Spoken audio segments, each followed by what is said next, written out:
ఈ వివాహానికి ఒక్కడే ఒప్పుకోలేదు. అతను తర్వాత మహాభారతాన్ని తలకిందులు చేసిన వ్యక్తి.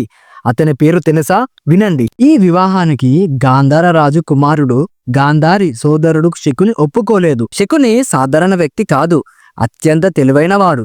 మనుషుల మనస్తత్వం చదవగల మేధావి. ఎవరినైనా తన వశం చేసుకునే సామర్థ్యం ఉన్నవాడు. శకునికి ఒక భయం ఉంది.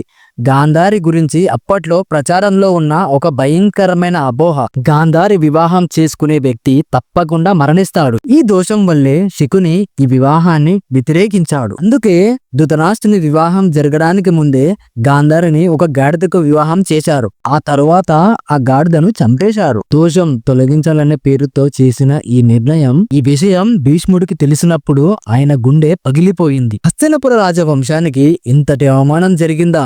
భీష్ముడు మౌనంగా నిలిచిపోయాడు. కానీ ఇదే శకుని మనసులో మొదలైన మొదటి ప్రతీకార బీజం. అసలు శకుని ఎందుకు హస్తినపురాన్ని ద్వేషించాడు?